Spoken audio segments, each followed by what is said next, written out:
İsmim Mehmet Tanrıverdi. Şanlıurfa sebze meyve halinde esnafım. Soğanın bize gelir maliyeti 1.700.000 artı kirası var. 1.850.000'e mal ediyoruz. Saatimiz fiyat 1900-2000 arasıdır. Tabi bunu orada aldığımız zaman bu mal işte çürüğü var, pozluğu var, vergisi var, maliyesi, belediyesi. Bunlar zaten üzerine geldiği zaman zaten 2000'e mal oluyor. Soğan bu sene soğan yüksek olmanın sebebi soğan içinde pozluk var. Şu an satıyoruz beyaz soğanı, içinde siyah var. Ortada ikiye böldüğünüz zaman içinde siyah çıkıyor. Onun için maliyetler biraz yüksek. Ama böyle apartacak gibi çok yüksek değil. 4 milyon, 5 milyon yok. Abi 2 milyona veriyoruz.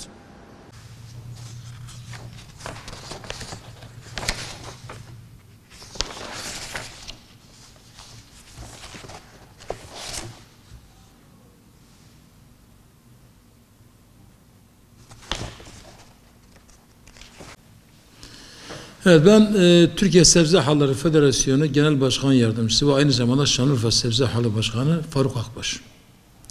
Son günlerde kamuoyunu yakından ilgilendiren, meşgul eden, soğanla başlayıp akabinde patates ve domatese devam eden bir spekülasyonla ilgili görüşlerimizi beyan etmek üzere karşınızdayız.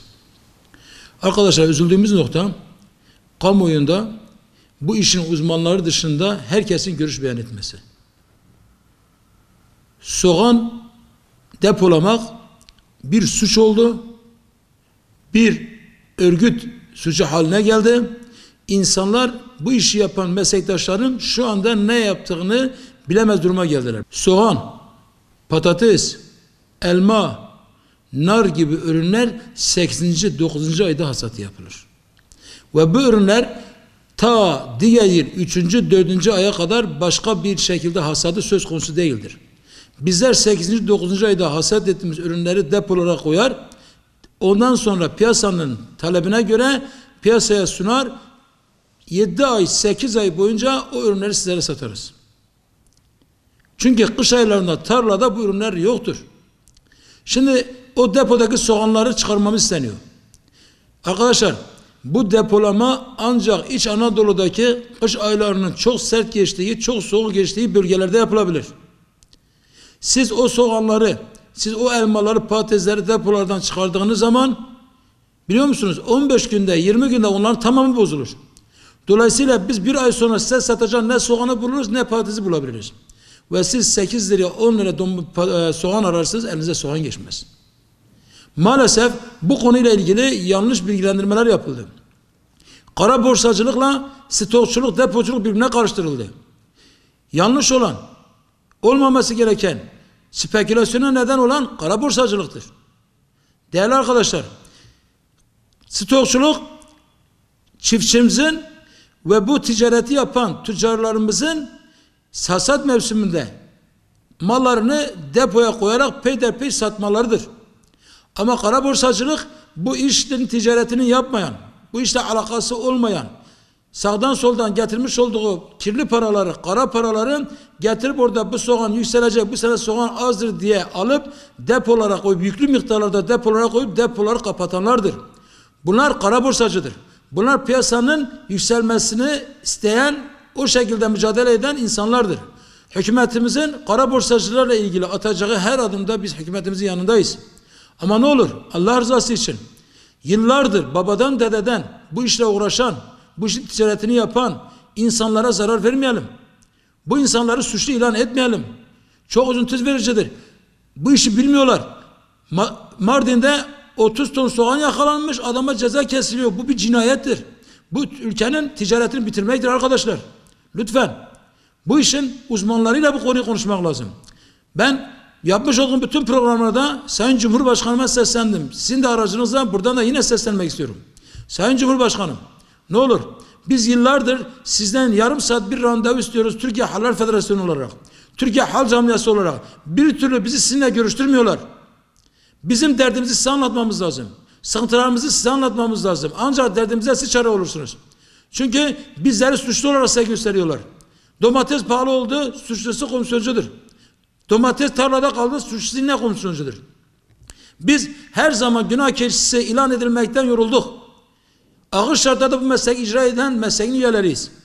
Maalesef Sayın Cumhurbaşkanım, bütün mücadelelerimize rağmen sesimizi size duyuramadık. Bizi size anlatanlar da bizi size yanlış anlattılar. Biz etrafı kalın duvarlarla kapalı bir girişi bir çıkışı olan hallerin en mensubuyuz. Ve bu hallerin denetimi hükümetimiz tarafından, Tarım İl Müdürlüğü tarafından, belediyelerimiz tarafından sürekli yapılmaktadır. Biz sizin kontrolünüzdeyiz. Bizi gerçekten denetleyin. Bu işi speküle eden varsa, bu işi gerçekten halkın pahalı bir şekilde sebze meyve yemesine vesile olan varsa en ağır şekilde cezalandırır. Ama her gün öğle zamanı üretici bölgelerinde sebze piyasası açıklanır. Ondan sonra o piyasalara bakın, gelin hallerdeki fiyatlara bakın. Eğer bir uçuk fiyat söz konusuysa, kim uçuk fiyatı sergilenmişse onlara ceza kesin. Ama emin olun biz orada maliyetlerine yakın bir maliyetle malı satamıyoruz. Bakın bugün cumartesi saat 11 olmuş, hal pazarında mallar yatıyor, mallar satılmıyor. Eğer fiyatları yükseltmek elimizde olsaydı biz bugün mandalina yükseltirdik. Biz bugün salatalık yükseltirdik. Ama elimize değil, domates düştü. Şu anda biz yükseltebiliyor muyuz? Yükseltemiyoruz. Bunun tek çözüm noktası önce üretimi dengelemek. Hangi ayda ülkemizin ne kadar domatese ihtiyacı var bunu tespit etmek. Bu ürün en kaliteli, en yüksek rekolteyde hangi illerimizde elde edilir? Bunları tespit ettikten sonra bu bölgelere o ürünle ilgili destekleme vermek. Çiftçiyi o alana yönlendirmek. Sayın Cumhurbaşkanım, Türkiye'mizin tarım envanteri lazım. Halen tarım envanteri çıkarılmamış Türkiye'mizin. Biz hangi ayda ülkemizin ne kadar ürüne ihtiyacı olduğunu bilmiyoruz. Bu ürünler nerede elde edilir bilmiyoruz. Dolayısıyla çiftçimizi serbest bırakmışız. Çiftçimiz milli piyango sistemiyle bu ürünleri ekiyor. Bir sene herkes domates ekmiştir. Domates 50 kuruşa tarlada kalır. Ertesi sene kimse domates ekmemiştir. 5 liraya arar domates ele geçmez. Gaziantep örneğinde halka yutturulan 70 kuruşa domates almış 5 liraya satılmış örneği bir saçmalıktır Sayın Cumhurbaşkanım. Sayın arkadaşlar. İnternete girin, her gün öğle zamanı üretici bölgelerindeki toptan fiyatlar açıklanır. Siz oradaki fiyatları gördüğünüz zaman bunun bir hikaye olduğunu bileceksiniz. Dünyanın hiçbir yerinde 70 kuruş alıp 5 liraya satmak yoktur.